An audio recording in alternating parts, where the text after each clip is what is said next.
Welcome everyone. As we begin, I'll just share my screen with you. We'll do the land acknowledgement here with you.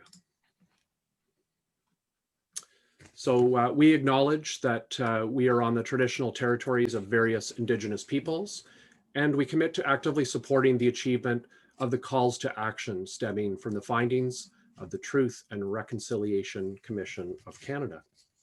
So welcome everyone to our Fall 2020 series of OTF Connects webinars. More specifically, welcome to this webinar entitled Big Ideas for Teaching Financial Literacy. And since November is Financial Literacy Month, the timing of this webinar is, well, timely, almost like we planned it that way. I'd like to introduce today's facilitator team. Emilia Marotta-Kulcsar enjoyed a 31-year career in teaching. For the past 15 years before her retirement in 2018. She was the Business Studies Department head at Pierre Elliott Trudeau High School in Markham in the York Region District School Board. Throughout her career, Emily wrote curricula extensively, presented workshops at Ontario Business Educators Association, OBEA, at their conferences, and reviewed business studies resources. She has been a part of OBEA's executive as Vice President of Professional Development. In 2019, Emily received the OBEA's Lifetime Membership Award. Trevor Nurmi has been a high school business teacher for 19 years in the Hamilton Wentworth and Grand Erie District School Boards. He likes to specialize in finance, marketing, and entrepreneurship. He is a member of the OBEA executive and a frequent presenter at conferences. He is proud to have recently mentored 2 provincial winners of the University of Waterloo Financial Literacy Competition. Erich Specht has been a member of OBEA for 15 years and has served in various capacities on the executive committee. His most recent role is that of treasurer. He's been a teacher with the London District Catholic District School Board for the past 13 years in the areas of math and business. He obtained his CGA, CPA designation in 1997 while working with the Canada Revenue Agency as an HST auditor. Bill Velos is president of OBEA and has been a member of its executive for the past 10 years in various roles. During his 30-year teaching career, he was a business studies teacher who specialized in accounting, financial securities, business leadership, and international business. His latest post-retirement venture is teaching and marketing ILC TVO, online learning environment. So if you're doing the math, today's facilitators bring a total of 90+ years of educational wisdom and experience to this webinar. So for sure, you'll be in good hands. And so without further ado, I'd like to turn the screen and the microphone and this webinar over to our team. Welcome to each and all of you. Thanks, Ian. Happy Financial Literacy Month, everyone. Good afternoon. My name is Bill Velos, and I am the president of the OBEA, also known as the Ontario Business Educators Association. We are here today to give you information, knowledge, and resources for grades 6 to 8 financial literacy strand in the elementary mathematics. The OBEA is the high school subject association for business studies teachers across Ontario. We provide resources, knowledge, and provide conferences and write curriculum for business studies courses throughout Ontario. One of our main passions is financial literacy, and we teach it in grade 10 Introduction to Business and also grade 11 and grade 12 accounting. We are happy to share with you resources and handouts for financial literacy in grades 6 to 8. Before going into the main area, you can see in our agenda today that I will be covering grades 1 to 5. Emily will be covering grade 6. Trevor will be covering grade 7. Erich, grade 8. And then all of us will be available for any questions that you may have. In light of that, if you have any questions as we're talking, could you please put them in chat? And then if you have it addressed to a specific person, then that's great. Otherwise, we can try to see who's best to answer that question. So before going into the main section, I will go over review what is in grades 1 to 5 for financial literacy. Actually, before that, I think Trevor has something to cover. Yeah, so I want to talk a little bit, just an overview of your very important role as a teacher teaching this new subject in elementary. So to be honest, when I thought about this, I was going to share a bunch of morbid stats about bankruptcy rates and our record low savings rate, our record high debt. But I don't know if that would set the right tone for a productive webinar. So I decided to share this one.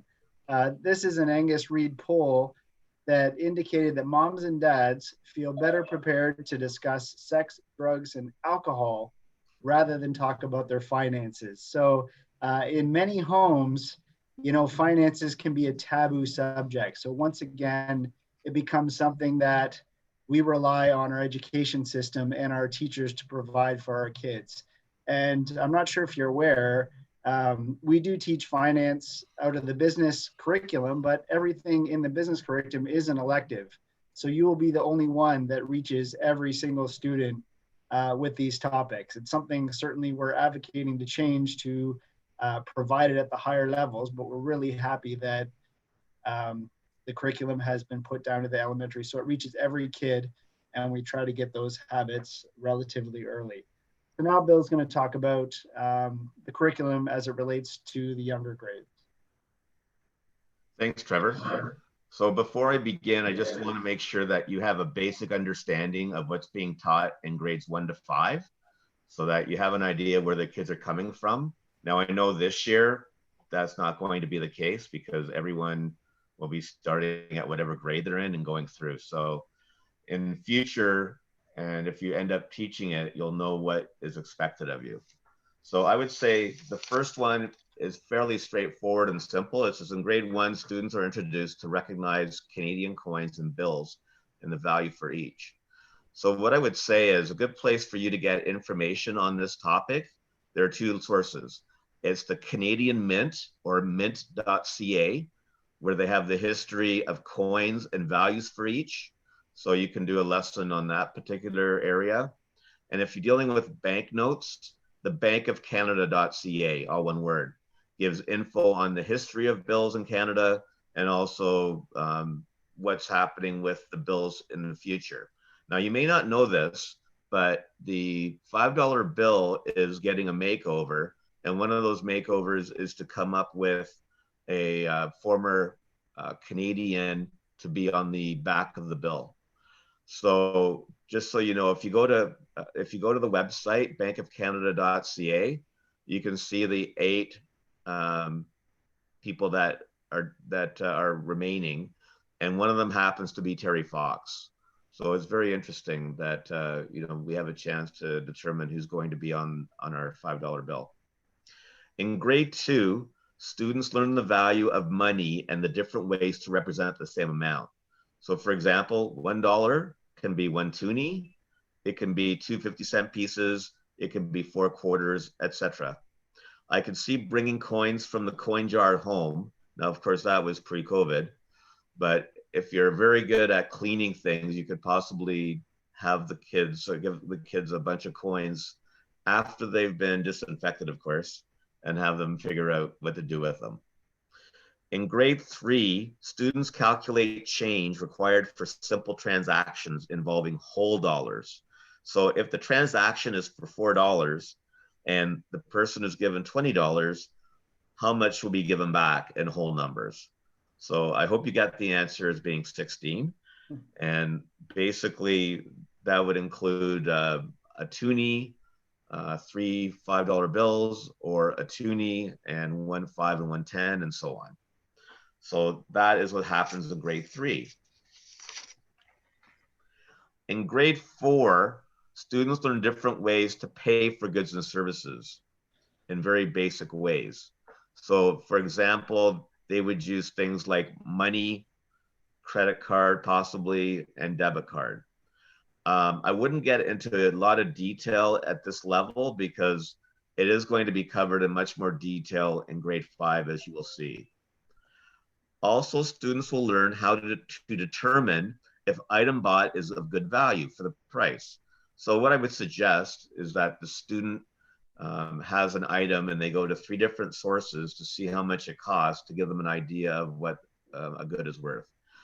So if you have an item, let's say a bike, and you have them go to 3 different websites, they can compare them and see roughly how much a bike should go for in case they are ever in that situation where they want to buy something.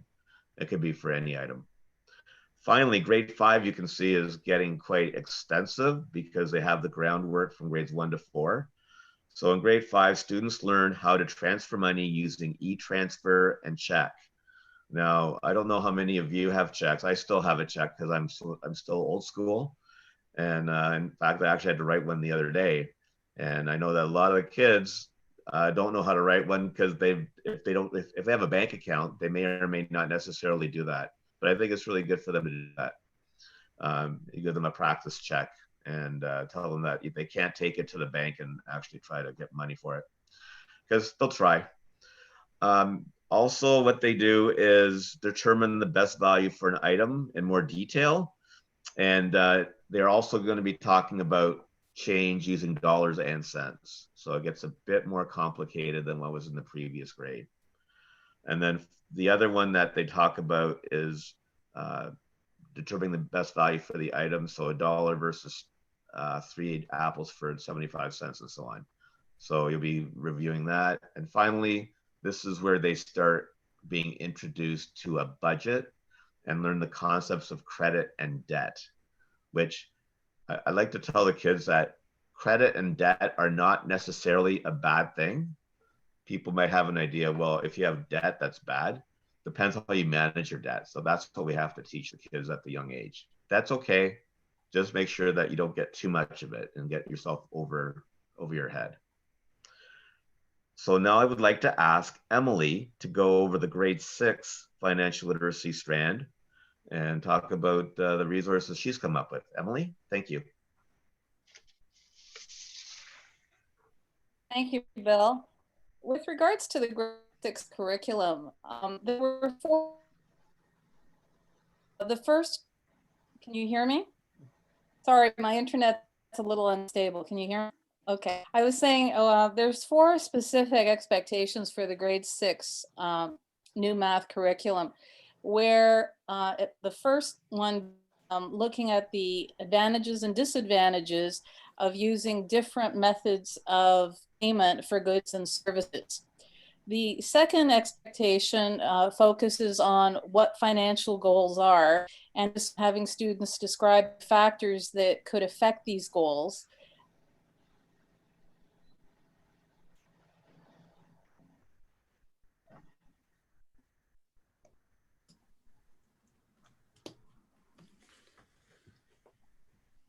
That's just an example of what happens when technology isn't our friend.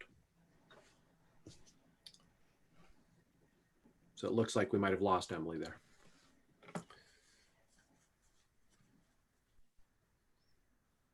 I guess we can go on briefly. You can go on to grade 7 and. Do you want to do that?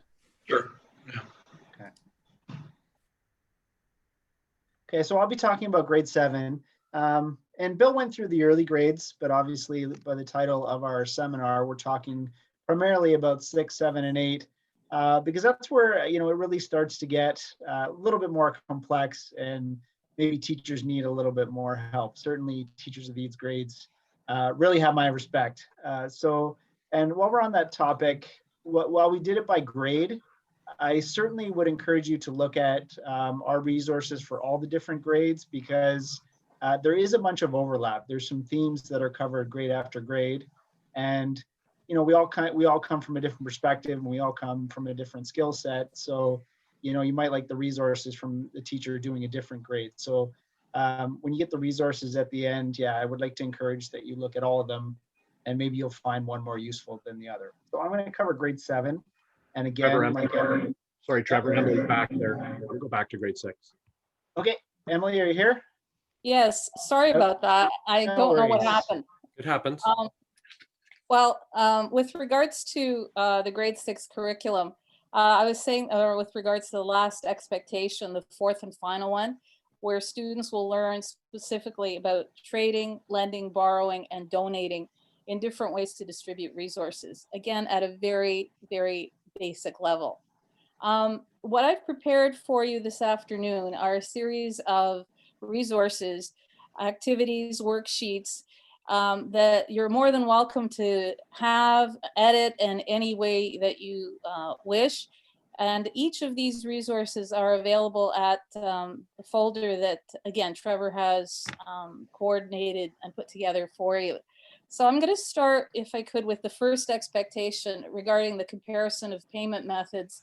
And he's put up the slide for us regarding a sample worksheet that I've composed, looking at 7 of the most common payment methods in Canada.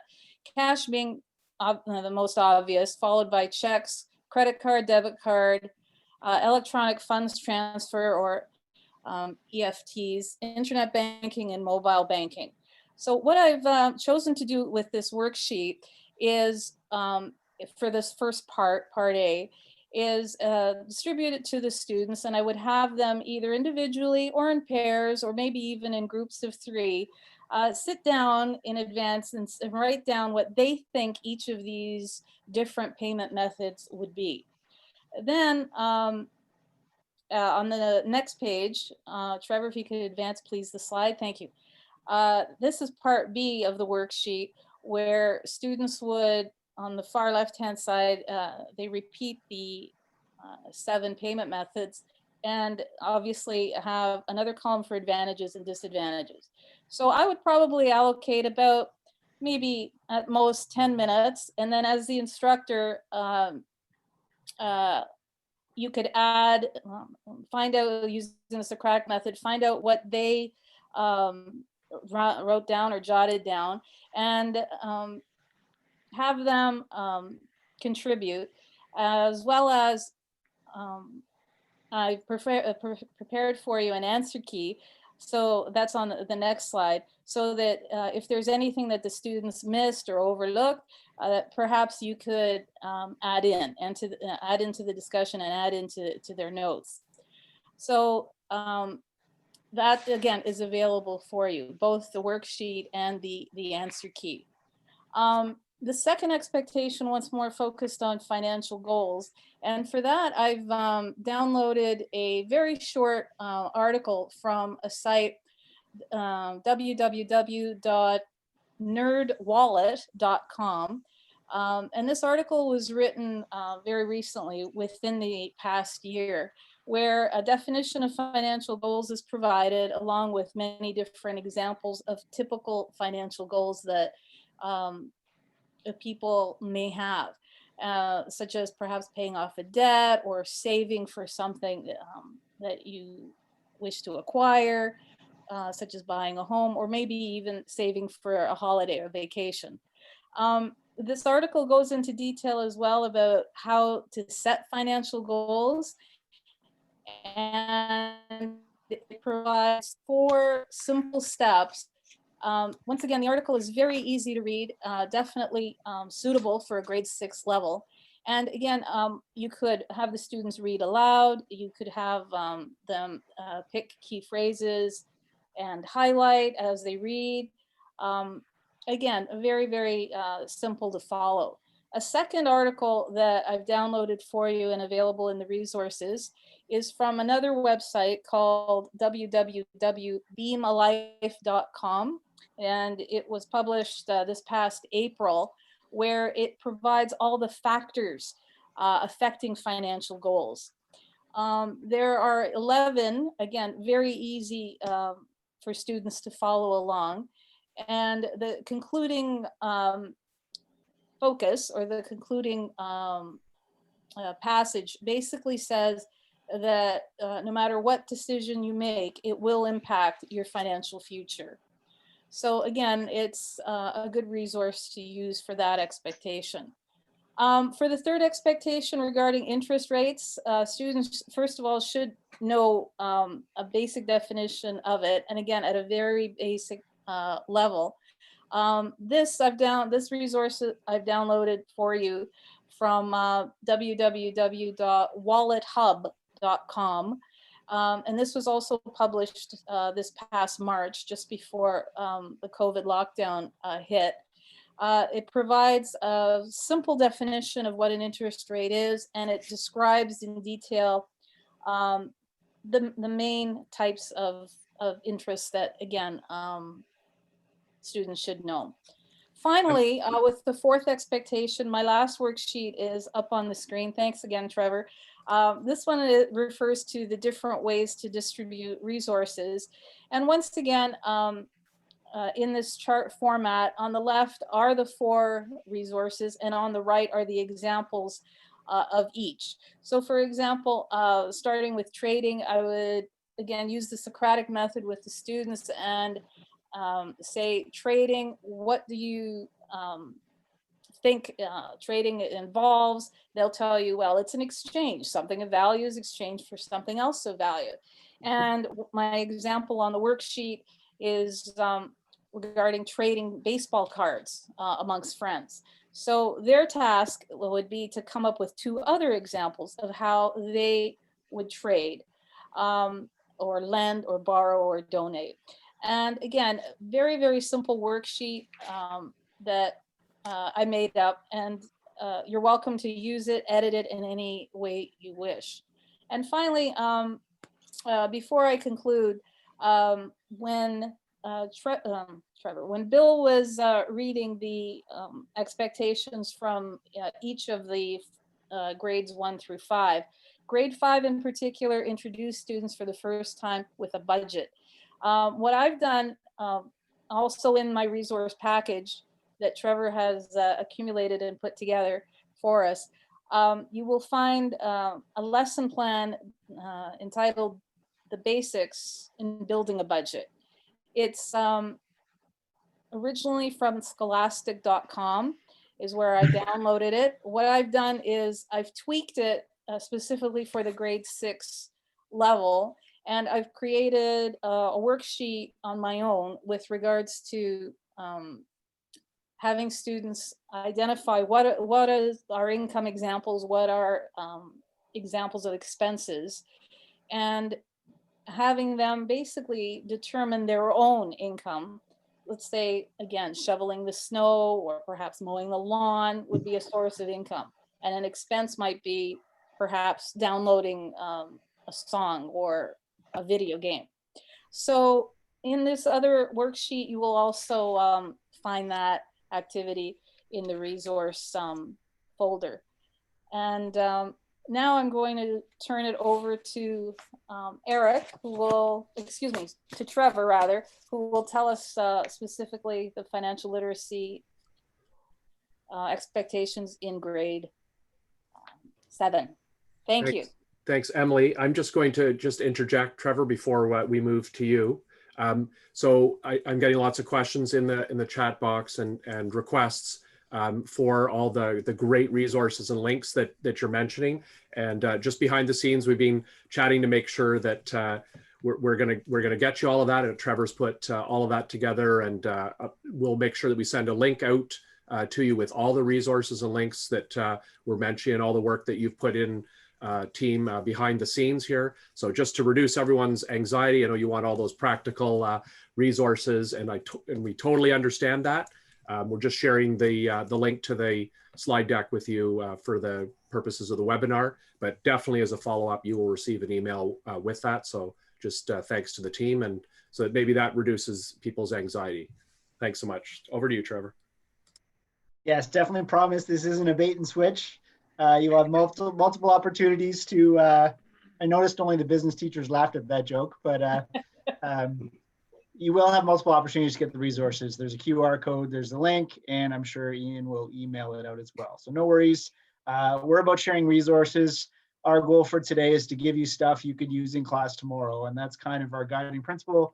So yeah, definitely don't worry about that. So as I said about grade 7, there's 4 new expectations for financial literacy in grade 7. So the first one's about international currency and exchange rates. The next is about how to plan, again, for financial goals. Again, kind of that budgeting without saying it. The next one is building your knowledge of how interest rates can affect saving and investing. And the last one is the cost of borrowing. So comparing interest and fees for various types of loans. So unless you're a nerd like me, this stuff probably seems a little bit dry. So I think we really try to, find some activities that can make it a little bit more real and a little bit more exciting for students. So the first activity is related to currency exchange. So I call this Toronto's Next Millionaire Contest, and feel free to put your own city in here. And while being a personal finance advocate, I don't like winning money or even planning to win money as an investment strategy. That's what this does. So the premise is a local radio station offering $1 million prize for its contest. And it talks about how you can get $1 million Canadian, or you can get 1 million units in whatever country's currency that we're talking about. So the students go through, they identify a bunch of countries, they find out the name of their currency, and then they work towards finding out what 1 million units in their currency or the respective country's currency would be in Canadian dollars. And they find out that in some countries it's quite a lot, and in other countries it might be, shockingly little. So for this, we use a website called xe.com. I believe it's Canadian, and it's definitely widely used for currency exchange. Very simple. Everything's on the one page and very easy for kids at this level to use. So again, a little bit more interactive, hopefully a little bit more fun way to tackle currency exchange. I included the picture of the 1 million Zimbabwe dollars because I use this as a hook for my class. So I am actually the proud owner of a $20 trillion Zimbabwe bill. It's real currency. I joke with my students that it's my retirement fund. So that sends them to Google right away. It was a staggering investment. I think I spent like $10 on eBay for it.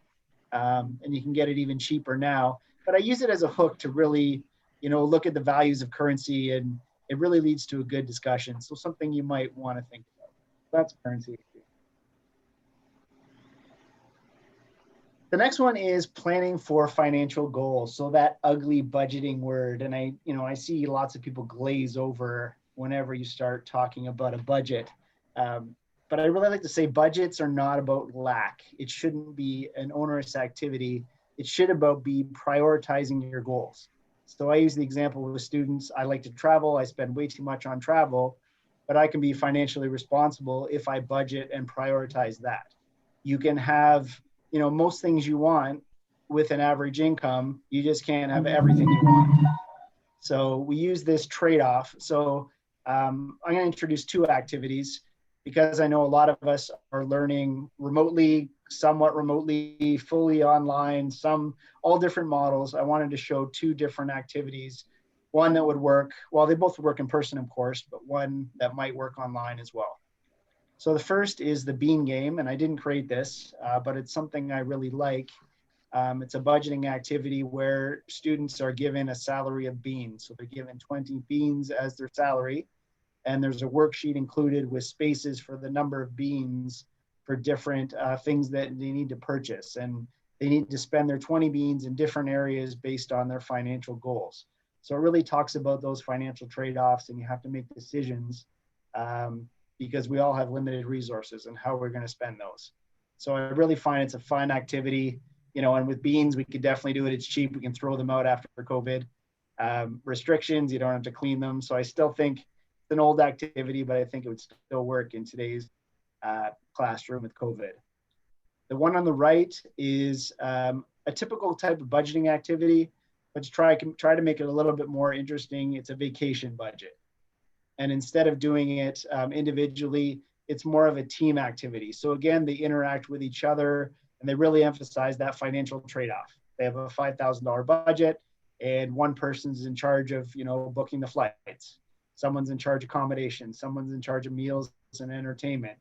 So, they really have to decide. They have to spend the whole $5,000, but do they want to trade off, a limo ride to the airport versus a fancy dinner or a nice restaurant or an amazing destination? So, it's all about prioritizing your goals and then arranging your finances accordingly.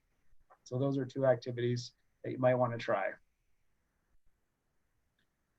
The next topic in grade 7 is interest rates and how they affect saving and investing. Again, something that might appear a little bit dry. So try to make it a little bit more fun. And, to me, business is all practical math. You have to know the calculations, but even more important, you have to know the meaning of the calculations. So the first thing I start off when I talk about this is I included it in the file share, is a Venn diagram with saving and investing. So talk about what saving is, talk about what investing is, how are they the same, and how are they different? Because I think that's very important before you start doing these calculations. So the activity on the left, I use this as kind of a thought experiment. You might have seen it before. So I give students an option. Would you rather be paid $1,000 at the end of the month if I were to hire you? I'll pay you a $1,000 bill, which I know doesn't exist anymore. Or I would pay you a penny the first day, and then I would double your salary each day for the 30 days. And if you've seen this thought experiment before, people that take the penny turn out a little bit more ahead because it works out on the 30th day to a salary over $5 million. So again, the first students ask is, where do I get a job that doubles my salary every day? And you have to tell them there isn't any. But it gets to the rule of doubling and keeping your money in, investing longer and time to double. So I introduced the topic of rule of 72. So again, a simple math problem. The rule of 72 says that if you take 72, divide it by the interest rate you can get, that gives you the number of years for your money to double. So again, to highlight the difference between saving and investing, I get them to do the math. So your average Canadian savings account pays about 0.25% interest. So, after a year, you have a quarter if you put in that $100. So if you do the rule of 72 for a savings account, it ends up to be about 288 years. So, you can double your money in a savings account in 288 years. So clearly that's not a very good investment strategy. On the other hand, the stock market obviously goes up and down every year, but over any 20-year or longer period, the average is about 9 or 10% return. So that would be a 7 or 8 year doubling of your money. So instead of talking about interest rates and growth in terms of that, I think the idea of doubling your money is an effective way to teach how interest rates affect it and how important it is to get a higher interest rate. And you can also lead to talks about risk and reward, of course, as well. I've included in the grade 8 share a document I call Who Wants to Be a Millionaire? And it talks about how little you have to invest over time to become a millionaire by retirement. Now, kids at this age don't know about inflation and that houses will cost well over $1 million before they get there, but it's still an interesting activity to keep them engaged. The fourth curriculum expectation covers the cost of borrowing. So I use this activity, and this can be used in multiple ways. It's just a very simple worksheet. You could use it on a smartboard. You could hand it out. You could do it on an iPad or something like that. So they have 5 different types of borrowing. So a car loan, a payday loan, a credit card, a student loan, and a mortgage. And they're asked to try to rank them in terms of what interest rate is typically charged. So I would get students to do this before much discussion, because it's always interesting. Even high school kids have trouble looking at or estimating what interest rates actually are. So I put a typical interest rate for the 5 different categories. And then it asks them to use a simple financial calculator, the links provided, to figure out what the cost would be. So I used a 5-year loan for $1,000, and what would the pay amount? What would the total payment be at the end? So the interest charges on a typical mortgage over that time would be $78. And the typical fees and interest on a payday loan over that period would be $19,000. So I'm admittedly biased against payday loan companies. I have some ethical questions about what they do, and I think they pick on the vulnerable. Sorry if anyone owns shares or franchises, but I think the job of teaching personal finance is to help people avoid these things. And seeing that $19,000 figure, and I know no one hopefully has a payday loan for an entire year, but it really does work out to be between 300% and 500% interest on that money if you ended up keeping it that long. So again, so this is covering the cost of borrowing. So I will turn it over to Erich to talk about the expectations for grade 8. Okay. So at the grade 8 level, the expectation and the ability exists to increase the students' engagement with their learning and to have them take ownership of the work to be done in financial literacy. Excuse me. So as you have seen, some excellent amount of groundwork has been laid with the resources from Emily and from Trevor, and they provided these to you in the resources for grade 6 and 7 curriculum. And these can be revisited and incorporated into the grade 8 curriculum to reinforce the ideas. So where do we go next? So let's look at the grade 8 expectations. So students will learn to create a plan to reach financial goals, so they must get experience with planning. And when setting goals, a familiar technique that can be used in this is the concept of setting up SMART goals. So the concept of SMART goals enforces the idea that goals will come from the students themselves, and the goals will be focused and concentrated to zero in on what is to be achieved. So the acronym SMART, and if we go to the next slide, thank you. Specific, measurable, attainable, realistic, and timely. And this is what the letters stand for. And perhaps a student will determine that their SMART goal is to have enough money set aside by Christmas to buy a $20 gift for each of their 3 family members. This helps them to take ownership because it could be relevant and realistic to their current situation. Setting a goal of having $3 million sitting in the bank a week from now is neither realistic nor timely, except in very rare cases. So there is sometimes the need to have hard decisions and discussions with planning, and it's not everything can be achieved at once. So the need to practice prioritization exists as well. With limited resources come hard and difficult decisions, and a reality, but a chance to prepare our students for the real world. And I think that's an important thing. Oftentimes students will say, Mr. Specht, where will I use this? And I think this is bulletproof, the financial literacy, to say this is something that you're going to encounter every day of your life. So some ways to ensure success with the planning are to encourage your students to set positive goals, start small and prepare for setbacks. And the setbacks must be taken in stride and worked through. That's an awesome chance to have our students think about building resiliency. And we've seen that unexpected setbacks can come to us out of the blue. And the case in point is our current situation with this pandemic. So we need to develop flexibility and resiliency. In connecting with planning, once the budget is set, we must look at ways of maintaining the budget and monitoring our progress. And again, giving students the opportunity to brainstorm the big concepts with methods like think, pair, share, or Kagan strategies such as Rally Robbins and Rally Coaching. Bottom line, I think that if we really look at it, we need to get our students interacting and involved. And these tried and true tested methods are designed to do that, engage our students. So reinforcing ideas as basic as not spending more than you have and controlling our impulses, controlling our impulse buying can help students to understand the need to stay in balance.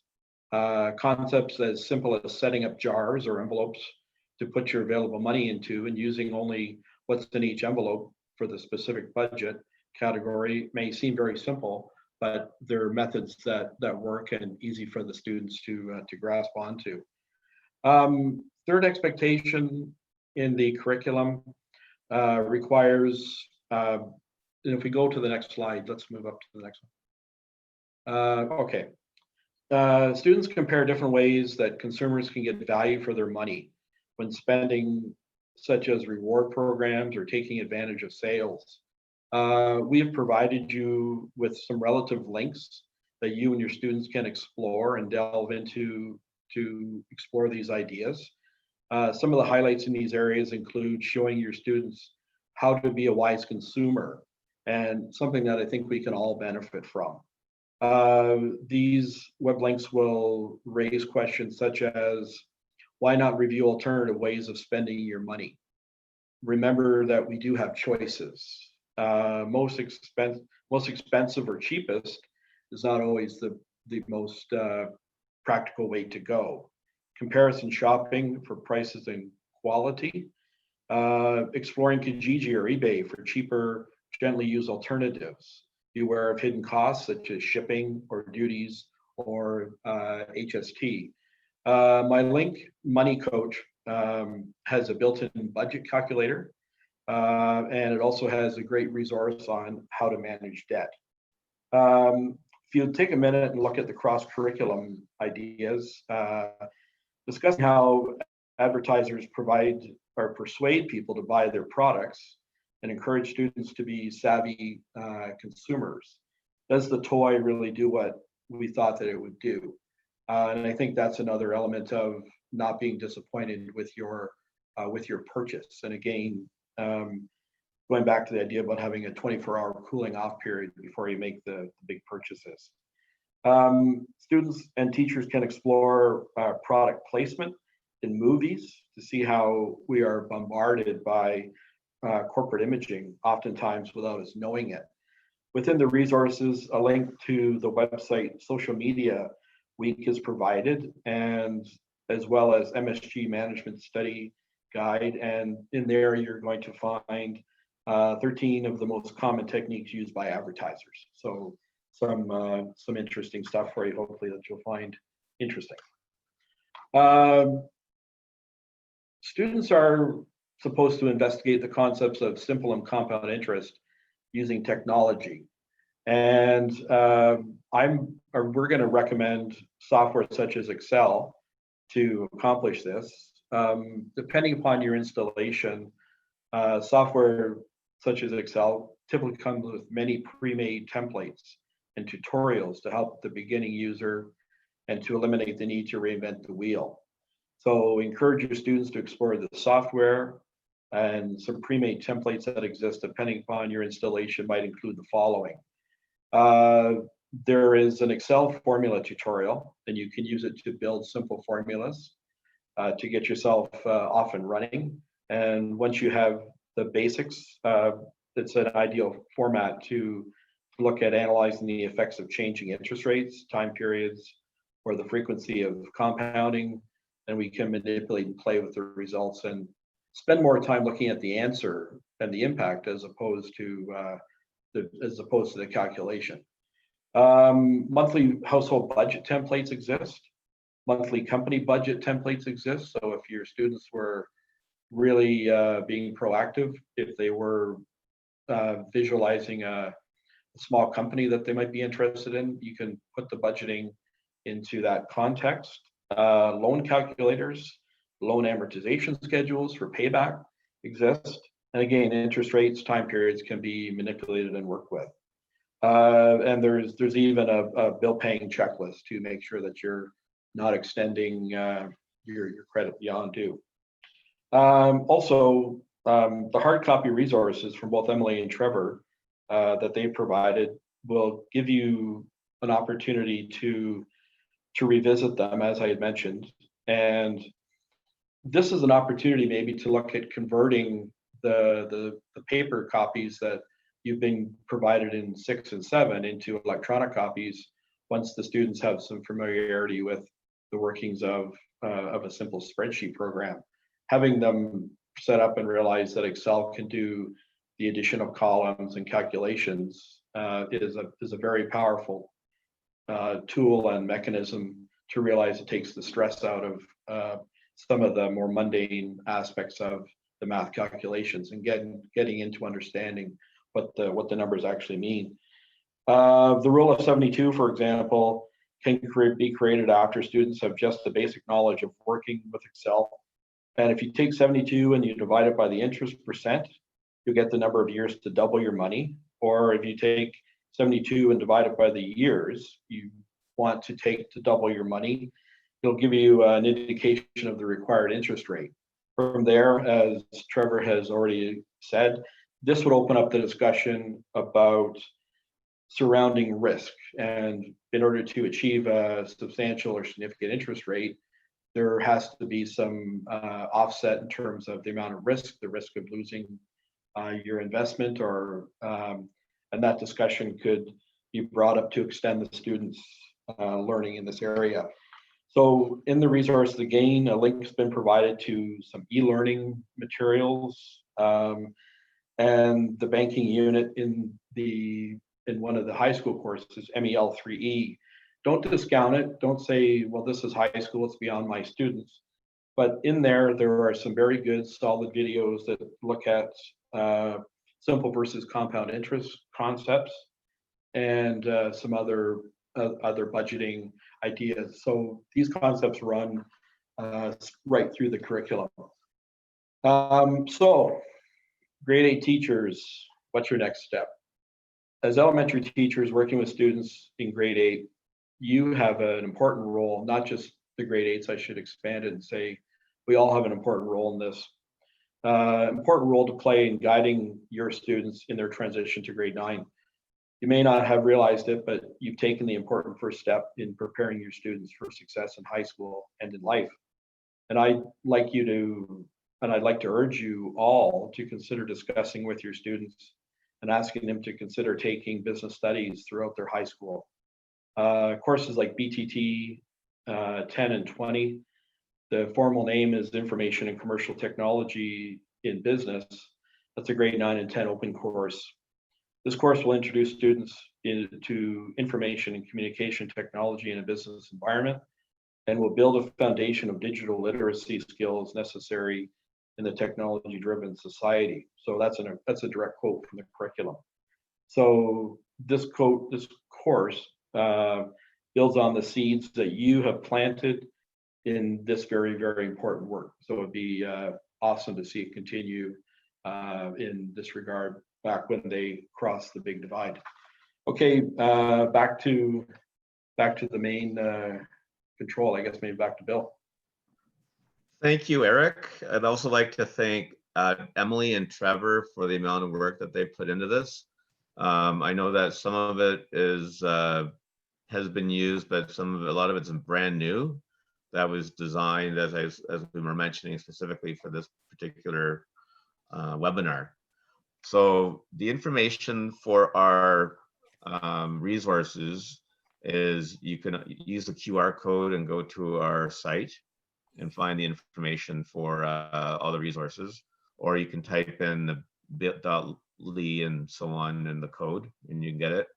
The other thing we wanted to mention was that I don't know if anyone happened to see the Toronto Star on, I think it was October 31st. There was an article from the Classroom Connection, and you can sign up for that at the time. I don't know if you still can, I think you can. And you can get the newspapers, and Emily is nicely holding up the newspaper. It's an 8-page newspaper, and it has lots of good information that you can use. I've been using it different times over the last 5 years when they were offering it, so it was a good resource. Ian, was there something you wanted to mention about the OTF site?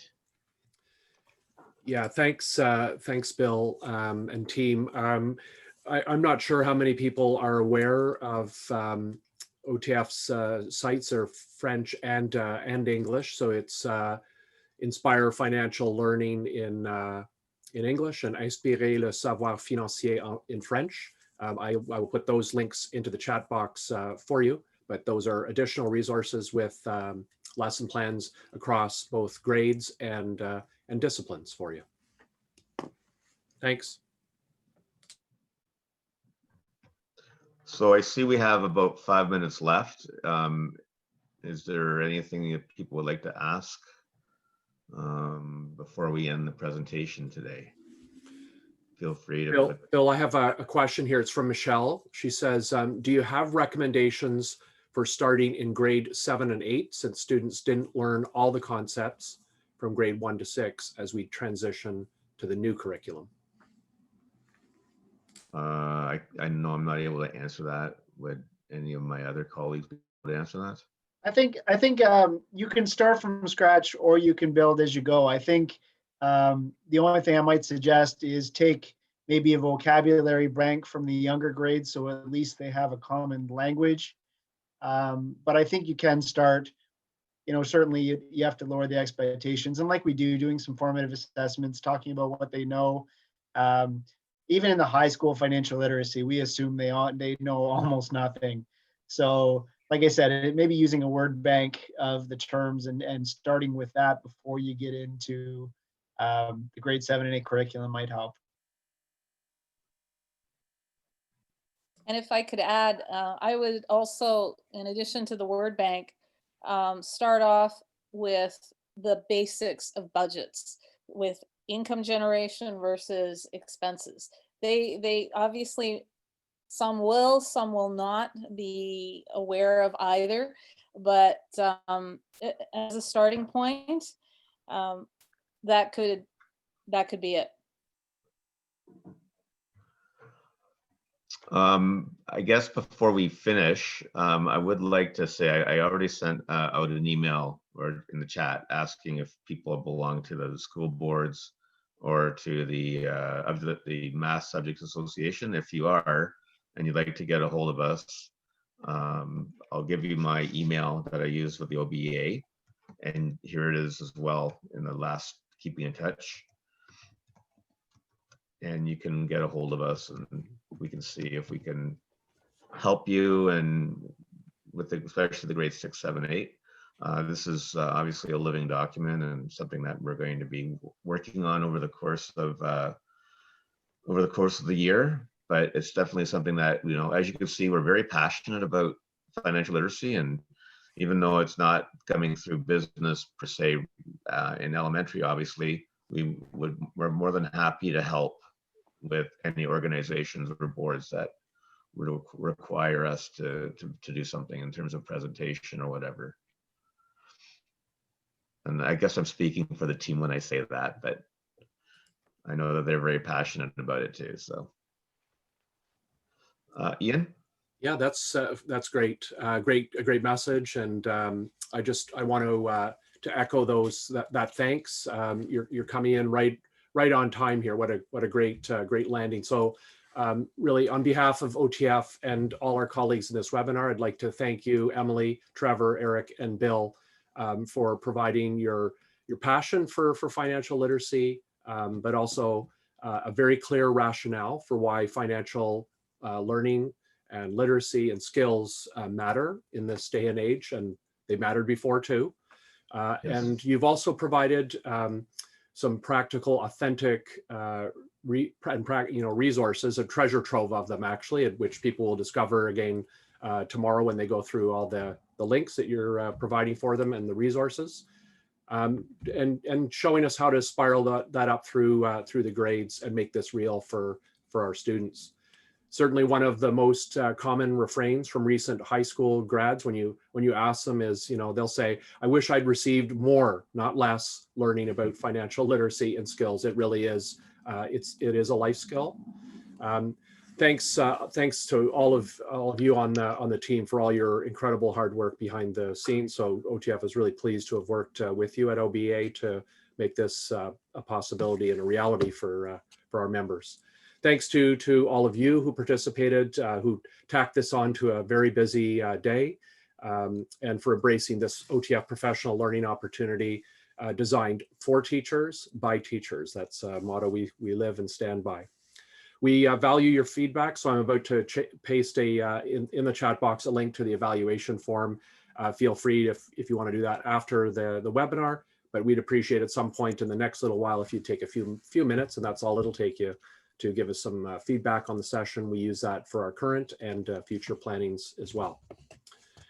In any case, in a few days, those who are registered for this webinar, so that's all of you, and others who weren't able to attend, will receive an email with several links, one for the evaluation form again, a second one for the team's slide deck that was already shared with you, but also the new link to the resources. And I had put that in the chat box for you.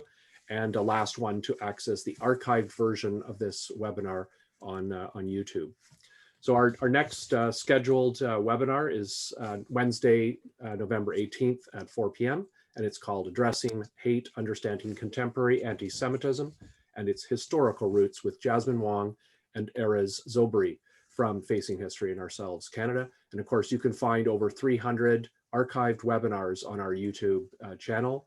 Those are asynchronous and on demand on an incredible rich variety and scope of topics across grades and disciplines. So again, thanks to all of you. And I just want to end by saying thanks for all the work that you are continuing to do under very difficult, challenging circumstances right across Ontario in classrooms in a hybrid model or fully online.